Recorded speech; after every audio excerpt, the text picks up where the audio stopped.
முத்துச் சிதறல் சிந்தனைக்கு ஒற்றுமையே பலம். ஒற்றுமையே பலம்.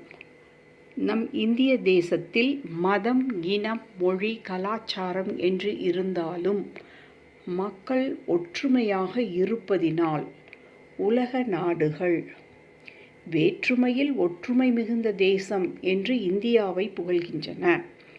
குடும்பம் என்று எடுத்துக்கொண்டால் குடும்பத்தில் உள்ள அனைவருக்கும் ஒன்னர்ஸ், அதாவது ஒருமன புத்தியுடன் அனைவரும் ஒற்றுமையாக இருப்பின் பிரச்சனையை கொடுக்கும் மற்ற மக்கள் இக்குடும்பத்திற்குள்ளே நுழைந்து பிரிவினையை உருவாக்க முடியாது.